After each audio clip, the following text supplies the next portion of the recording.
So this brutal Arctic blast now bringing record low temperatures and life-threatening wind chills across a large portion of the United States. Now actually blamed for at least 5 deaths across the states. Laura Aguirre has the latest on the storm's impact. I saw the car spinning this way and another one spinning. Scary moments for this Houston area driver who says his 35-minute commute took more than 6 hours on icy roads. Parts of Texas, along with much of the country stretching from the Gulf region up to Maine and in the Pacific Northwest, remain under some level of winter storm alerts Tuesday. A majority of the country could see sub-freezing temperatures in the coming week, and several cold records were broken Monday, with more possible to fall in the hours ahead. And over 120 million people are under wind chill warnings stretching border to border across the U.S. A number of weather-related deaths have been reported in multiple states, as have many search and rescue operations. Anytime we have to hike in to rescue somebody, it's difficult, but when it's 15 degrees outside and it's snowing, it ups the ante a lot more. 4 college students in Powell County, Kentucky are now safe after being airlifted out of a gorge when the elements overwhelmed their campsite. In Arkansas, National Guard units with Humvees are helping stranded motorists. What we can do to make sure they're warm, for one, if they're stranded, or to be able to get them the kind of off-road assistance as possible. Air travel is snarled for yet another day this week as major carriers delay or cancel thousands of flights, according to data from FlightAware. Government offices in D.C. are closed for the first time since January of 2022 due to weather, but the snow was a welcome sight on the National Mall. I'm Laura Aguirre reporting. And the misery map is really the best way for us to show you what it looks like out there in terms of the national flight situation and locally. All the red indicates those slowdowns, delays, and cancellations. You'll see Chicago, New York, D.C.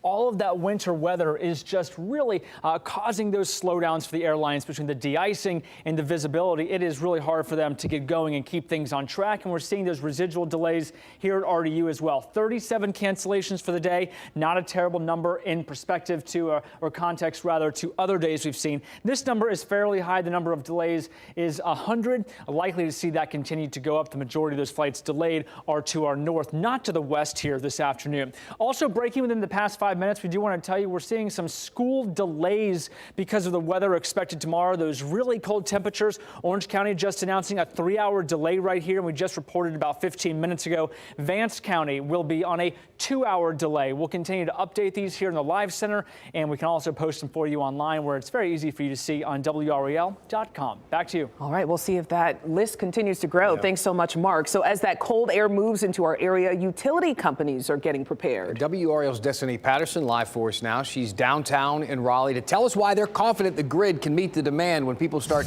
getting those furnaces cranked up. Well, Dan, Lena, it is definitely cold out here. It's colder now than it was just a couple hours ago. So as it continues to cool off outside, of course, people are going to be cranking up that thermostat.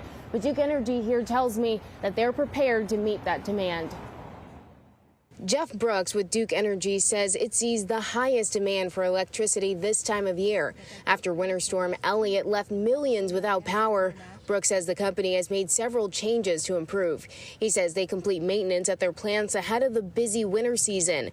Plus, he says the updated forecasting models are more accurate so they can better estimate customer demand. We do that by looking ahead with our weather forecast to determine what we anticipate customer usage to be at any hour of the day, and then we schedule our power plants to generate that power. Roy Alfred says he's already getting his house prepped and ready for the cold air. Well, I got the thermostat down, and I try to block off my hallways to conserve heat, and hopefully the electricity will stay on.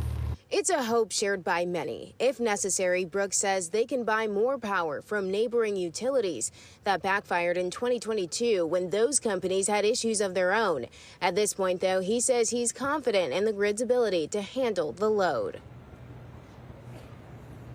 Of course, you should be prepared just in case the power does go out, to make sure that you've got an emergency kit with canned foods, a battery-powered lantern, but of course, make sure you've got extra blankets on hand and even some sleeping bags. Dan, Lena? Right. Yeah, got to be prepared. Destiny Patterson reporting live. Thanks, Destiny. New at 4 o'clock, the state of preparing for a presidential visit.